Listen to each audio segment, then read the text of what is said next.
Hi guys, you're joining me today at the fabulous Woodland View Fishery. Now I'm going to be talking you through plumbing up. So I've been spending a lot of time on the bank recently, coaching, out on the bank, just fishing in general. And one of the biggest things I see people do wrong is plumbing up. So hopefully after these couple of minutes of me showing you, you won't make that same mistake. So to start off with, a lot of people say dead depth. Now what exactly is dead depth? So a lot of people would think that dead depth is when you lower your plummet to the bottom of the lake, you'll just have your bristle showing.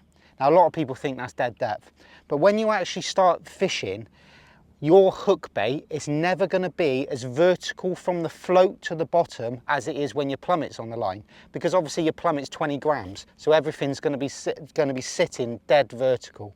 So when I say dead depth to all the people I take coaching, this is exactly what I mean. So there. So I'm going to be actually sitting with the water level just at the bottom of the body. Now this gives you about an inch and a half of allowance, because obviously your hook bait's not going to sit absolutely perfect dead underneath your float every single time. The fish can waft it about, there might be a little bit of undertow, and your hook bait might not be that heavy.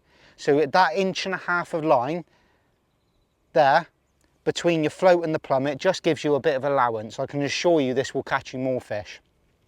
Another thing that you need to look for when plumbing up, don't just go out to the certain length that you want to fish and start plumbing up on that one exact spot and think that's correct. What you need to do is you just need to have a plumb about. So just move your float left to right, past, and just forward in a little bit, and just make sure you've got like a foot square plumbed up, and make sure you're not fishing next to any rocks or stones, because what can happen, you can imagine you're fishing in that exact spot.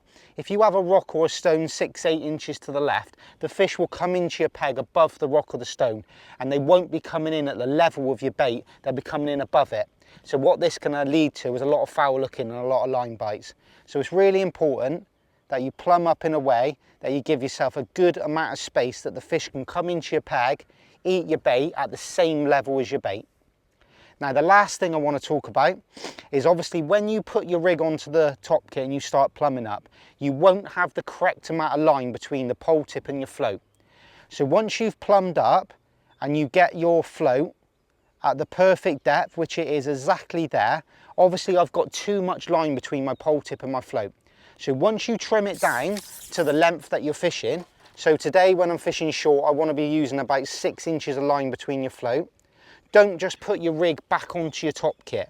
Make sure you go back out, once you've trimmed it on, make sure you go straight back out to the exact spot that you want to fish and just double check that depth again.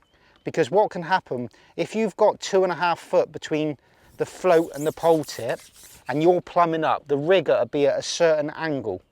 Now once you trim that line down between your pole tip and your float, it'll be at a different angle again.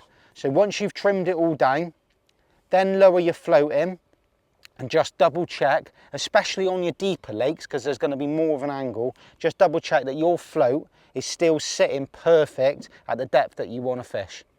So that's it, that's plumbing up. The last thing I want to touch on is just the weight of the plummet.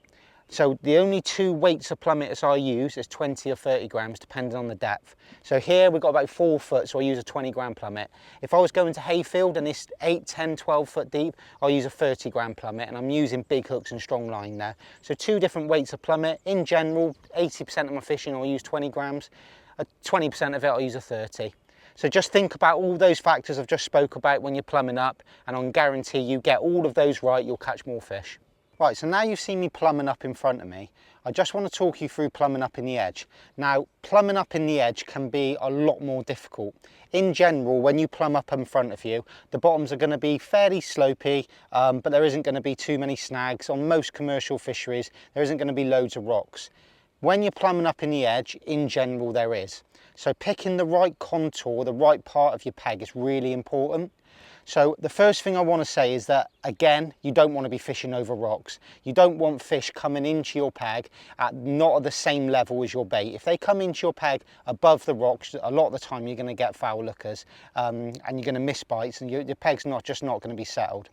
The one contour of the peg that you do want to look for, in a perfect situation, if I could plumb up and it would be a gentle slope, just coming up, so it's getting shallower and shallower and shallower, and then all of a sudden I hit a wall, that would be absolutely perfect, because then what I could do, I could put my float against the wall and I would never have fish coming behind my float. Because as soon as you've got fish coming behind your float, that's when you foul hook fish. If you get fish swimming behind your float and the tails are hitting your rig, all you're going to do is foul hook them. So if you can find a spot in your peg where you plumb up, it just becomes nice and shallower, and it's just sloping just a touch like that. See, it's coming shallower, shallower and shallower, and then all of a sudden you hit a wall where the bank is. That's absolutely perfect. You know you're not going to have any fish behind your peg. So in the perfect situation, you won't be fishing over any rocks, the shelf won't be too steep, and hopefully you can put your float right against a nice flat wall. Do all that right, feed it correctly, and you're going to catch yourself a load of fish. Right, so there you go. That's plumbing up for me in 2 parts of my peg. It's so important that you plumb up your peg correctly and you have your rigs working correctly. Using the right weight plummets is ultra important, 20 or 30 grams. If you go any lighter than that, I feel like you can't really feel the contour of your peg. If the fishery is generally quite shallow, use a 20. If it's quite deep, use a 30. Plumbing up when you're not fishing on rocks, really feel for anything on the bottom. Make sure the bottom that you're fishing on is just gently sloping or is generally flat. And then in the edge, picking the spot that you fish is really important. Again, don't fish over roots, don't fish over rocks. Try and find a wall that you can put your float against, and I can guarantee you, if you get all those bits dead right, you're going to catch yourself a load of fish.